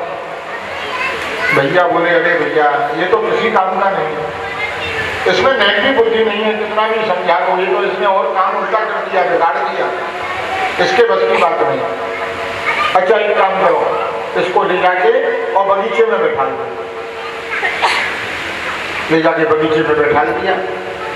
बड़ा सुंदर सुंदर बगीचे में फल लगे हुए थे, पके हुए। एक डंडा दे दिया हाथ में, देख ध्यान रखना भैया, कोई पक्षी आवे ना पेड़ों में बैठने के लिए तो ये डंडा है ना, इससे ये टीना बजा देना, पेड़ में लगा हुआ है, टीना बजाओगे तो पक्षी उड़ जाएंगे। समझ गए? जड़ भरत जी ने सिर हिला दिया हूं। अब भैया तो चले गए। जड़ भरत जी बैठ गए और भगवान का ध्यान करने लगे। श्रीमन नारायण नारायण नारायण, श्रीमन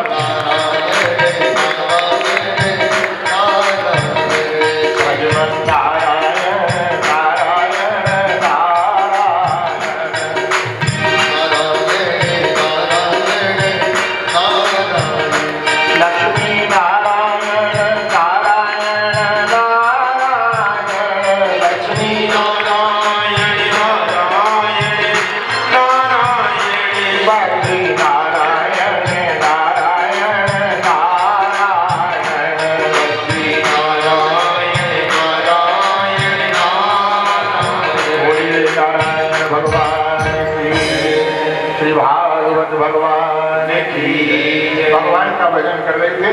पक्षियों का झुंड आया आकाश से, देखा बड़ा सुंदर बगीचा है, बड़े सुंदर सुंदर पके हुए फल लग रहे हैं।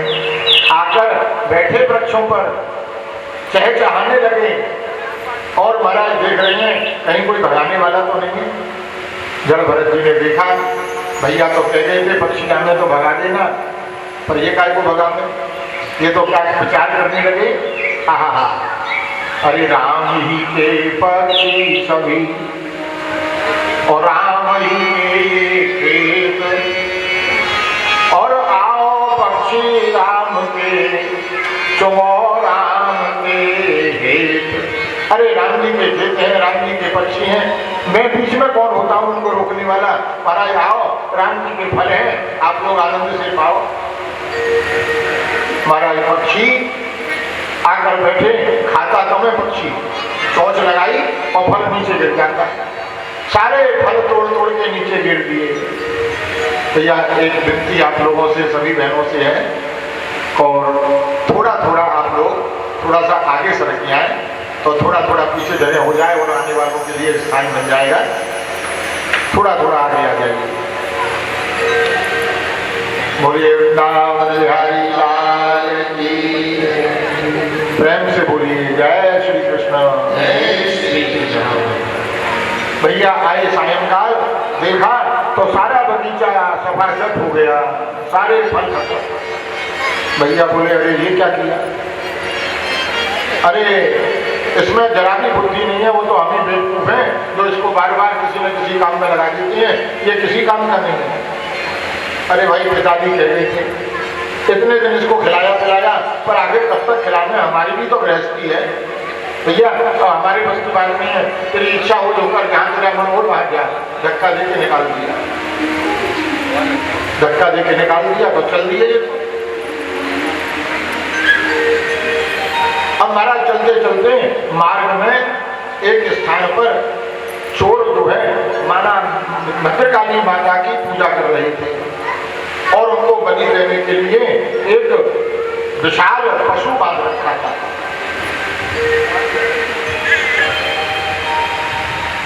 कोई भी माता या कोई भी भगवान किसी जीव की हिंसा देने से कभी प्रसन्न नहीं होते। किसी की हिंसा करने से कोई माता ऐसी नहीं जो प्रसन्न हो। सारा संसार माता की संतान है, उसके लिए तो चाहे पशु हो, पक्षी हो, जीव हो, जंतु हो, सब उसकी संतान है। किसी की भी हिंसा करोगे तो माँ कभी प्रसन्न नहीं होगी। अगर हिंसा करनी है, बलि देनी है, तो अपने पापों की बलि दीजिए, नारियल की बलि दीजिए, अपने खोटे कर्मों की बलि दीजिए। किसी जीव की हिंसा करने से कोई माता प्रसन्न नहीं होगी। पर ये तो चोर है, किसी प्रकार वो पशु बंधन मुक्त होकर वहां से भाग गया। चोरों के सरदार बोले चोरों से, देखो भैया वो पशु तो चला गया, अब तुम जल्दी जाओ, बलि के लिए कोई दूसरा पशु लेके आओ। चोर खोजने के लिए गए, सामने से देखा जड़ भरत जी चले जा रहे थे। चोर कहने लगे, देखो भैया ये है तो आदमी मनुष्य, पर कैसा मोटा ताजा है, इसका चमड़ा भी हाथी के जैसा हो गया है। क्योंकि ये तो वर्षा भी सहन करते हैं, धूप भी सहन करते हैं, शीत भी सहन करते हैं, वस्त्र पहनते नहीं, तो चमड़ा मोटा हो गया और बिल्कुल देखने में पशु जैसा ही लग रहा है। इसको पकड़ के ले चलो, हमारी मैया भद्रकाली बहुत प्रसन्न होंगी। महाराज पकड़ के ले आए। जड़ भरत जी ने कोई विरोध नहीं किया, कहाँ ले जा रहे हो, क्यों ले जा रहे हो, हाथ पकड़ा, चल दिए इनके साथ। महाराज स्नान कराया, सुंदर सुंदर वस्त्र पहनाए, क्योंकि जब जो बलि देने वाले बलि देते हैं तो पहले उसका श्रृंगार पूजा करते हैं उसकी। सुंदर सुंदर भोजन कराए और भरत जी तो बड़े प्रेम से बैठे बैठे पा रहे हैं और चोर हंस रहे हैं मनी मन में, देखो कैसा मूर्ख है, कैसे प्रेम से खा रहा है, निश्चिंत होकर, इसको पता नहीं है कि थोड़ी देर में क्या होने वाला है। पर ये तो बड़े प्रेम से भोजन कर रहे हैं, बड़े बड़े आभूषण पहनाए चोरों ने। सोने चांदी की क्या कमी है इनके पास, रोज चोरी करके ला रहे हैं। मेरे सोने चांदी के आभूषण उनको धारण कराए, भोजन कराए, माला पहनाई, तिलक किया, पान का बीड़ा दिया। चोरों के पुरोहित जी बोले, भैया इनको ले आओ बलि को, मैया के आगे लाओ। माँ भद्रकाली के आगे ले जाके बैठा दिया। पुरोहित जी ने कहा जड़ भरत जी से माथा नीचे कर लो। जड़ भरत जी ने जब हाथ जोड़ के माथा नीचे कर लिया, एक बार भी विरोध नहीं किया। पुरोहित जी ने तलवार निकाली और जैसे ही मस्तक काटने के लिए तैयार हुए, मैया भद्रकाली को सहन नहीं हुआ।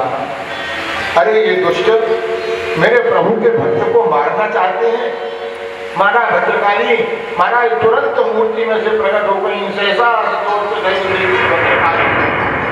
भयंकर गर्जना करती हुई माता भद्रकाली पुरोहित जी के हाथ से तलवार छीन ली माने और तुरंत पुरोहित जी के सहित सारे चोरों के माथे उतार कर रख दिए। गोविंदाय नमो। फिर भी मैया का क्रोध शांत नहीं हुआ। मैया उन चोरों के माथों से ठोकर मार मार के खेलने लगी, जैसे कोई बालक गेंद से खेलता है। शिराह कंदुक पीड़या, उन सिरों से गेंद की तरह माता खेलने लगी, क्रोध में भरी हुई। जड़ भरत जी तो हाथ जोड़कर बैठे हैं माँ के सामने, माँ का दर्शन कर रहे हैं। जैसे ही माँ की दृष्टि गई भरत जी के ऊपर, सारा क्रोध माँ का शांत हो गया। भरत जी के पास आई, मस्तक पर हाथ रखा, बेटा मैं तेरे ऊपर बहुत प्रसन्न हूँ, तू भगवान का परम भक्त है। इतनी विपत्ति आने पर भी तू किंचित भी मन में घबराया नहीं। भगवान पर तेरा अटूट विश्वास है। मैं बहुत प्रसन्न हूँ, तेरी इच्छा हो जो मान ले। भरत जी ने हाथ जोड़े, माँ आपके दर्शन मिल गए, ये मेरा अहो भाग्य है। भगवान में मेरा मन सदा सर्वदा लगा रहे, इसके अतिरिक्त तो मुझको और कुछ नहीं चाहिए। पर हाँ, अगर आप देना चाहती हैं तो एक विधि है। जिन चोरों को आपने मारा है इनको आप जीवित कर देंगे और इनका मन बदल जाए, चोरी का निंदित कार्य छोड़ दें, भगवान के भजन में लग जाए, और कुछ नहीं चाहिए। माँ भद्रकाली प्रसन्न हुई, महाराज तुरंत चोरों को जीवित कर दिया, इनका मन बदल गया। और सब चोरी का निंदित कार्य छोड़ के भगवान के भजन में लग गए।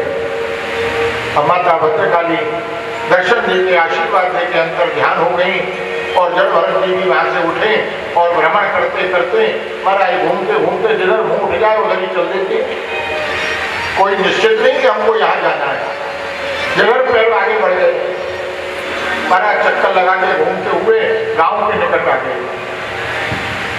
किसी गांव वाले ने देख लिया, अरे ये तो जड़ भरत है।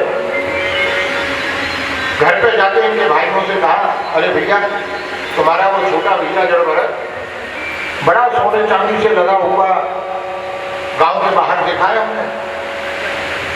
जैसे भाइयों ने सुना कि सोने चांदी से लगा हुआ, महाराज दौड़े सारे भाई, जाके पकड़ लिया भरत जी को। अरे भैया कहाँ चले गए थे, ऐसे नाराज हो गए?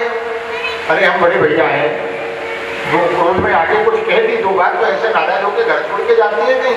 कितना ढूंढा तुमको, कितने हैरान हुए, कहीं ढूंढने गए? कहीं ढूंढने नहीं गए, पर कह रहे हैं कितना ढूंढा तुमको, कितनी खोज की, पर चलो कोई बात नहीं। अरे ऐसे नाराज थोड़ी होती है, चलो घर चलो। पकड़ के ले आए। अब तो महाराज इनकी देवियों ने भी देखा कि आज तो देवर जी पूरे लदे हुए हैं सोने चांदी से। ये भी स्वागत करने लगी, अरे लाला जी कहाँ चले गए थे, ऐसे नाराज हो गए। भाइयों ने कुछ कह दिया तो आओ बैठो, भूखे हो गए। महाराज तुरंत गई, गरम गरम हलवा बना के ले आई एक भाभी, लाला जी लो गरम गरम हलवा खा लो। दूसरी गई, सुंदर सुंदर पूरी बना के ले आई, लाला जी ये पूरी खाओ। जड़ भरत जी देख रहे हैं, आज तो भगवान की बड़ी कृपा हो रही है, आज तो बड़ी खातिर हो रही है। अरे पहले तो मेरी भाभी जान बूझ के मुझको जला जला के रोटी देती थी, और आज तो बड़ी सुंदर सुंदर सामग्री आ गई है। जरा भरत जी का स्वागत नहीं है, ये तो सोने चांदी का स्वागत हो रहा है। महाराज इस प्रकार थोड़े दिन तो स्वागत हुआ। एक दिन इनकी सारी भौजाई आई इनके पास में, लाला जी बोली हाँ भाभी एक बात कहें, आप तो बहुत भोले हो, बहुत सीधे हो, आपसे कोई कुछ भी कह दे आप तो किसी से कुछ बोलते नहीं। देखो ये सोना चांदी पहन रखा है, अगर कहीं जंगल में चले गए और किसी चोर लुटेरे ने देख लिया तो वो सोने चांदी के चक्कर में आपको भी मार देगा। इसलिए ऐसा करो, ये सोना चांदी उतार के घर में रखो, इसकी सुरक्षा रहेगी। आप बहुत उतार लें। जड़ भरत जी ने तो गर्दन हिला दी, पर सोना जितना जेवर पहन रखा था सब भौजाइयों ने उतार के आपस में बराबर बराबर बांट लिया, कहीं कम बढ़ती किसी के पास नहीं जाना चाहिए। अब खातिर गाय की हो रही थी, अरे खातिर भरत जी की नहीं हो रही, खातिर तो माल की हो रही थी। माल हाथ में आ गया, अब क्या है 2-4 दिन स्वागत हुआ, फिर कहने लगी अपने अपने आदमियों से, देखो जी अरे थोड़ा सा धन कमा के ले आया तो क्या हुआ, जिंदगी भर हमने खिलाया भी तो है इसको, अब बैठे बैठे कब तक खिलाएंगे इसको, किसी काम पे लगाओ, जाओ। भैया फिर पकड़ के ले गए, जाकर अपने खेत की मेड़ पे बैठा दिया। भैया देख फसल तैयार है, पकी हुई, मेड़ पे बैठ जा, ये लाठी ले ले हाथ में, ध्यान रखियो कोई पशु पशु नहीं आ जाए खेत के अंदर, और आने तो भगा देना उनको, समझ गया। जड़ भरत जी ने गर्दन हिला दी, हुंकारा भर दिया। अब भैया चले गए, जड़ भरत जी बैठे नेत्र बंद करके भगवान का ध्यान कर रहे हैं।